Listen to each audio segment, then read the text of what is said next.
izan da ilusioz betetako urte bat, egin ditugu kontzertu berezi pilo bat, eta uste dut publikoarekin konektatu dugula asko urte honetan, eta beraz beste 10 urteri atea zabaldu diegu. Poz handiarekin,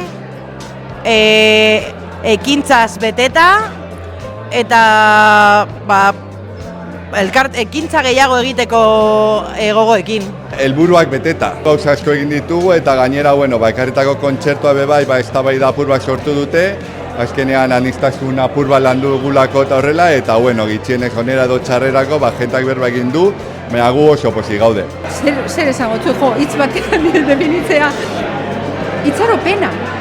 Pentsa dugu programa itzela, egin dugu bakarrik kontzertu bat, eta orain egingo dugu kontzertu berdina, baina egingo dugu Bilazana den Menan eta Poza de la Sal.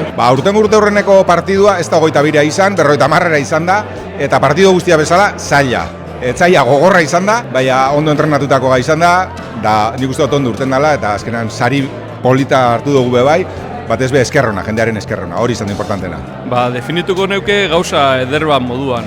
Ikusi ahal izatea hainbat belaunaldi ezberdintako dantzariak elkarrekin batera dantzan eta bibilketan, urtea amaitzeko modu hobeagorik ustot ez dagoela.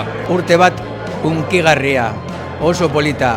Bildu ditugu falta ziguna azken 30 urte liburu batean eta bideo batean.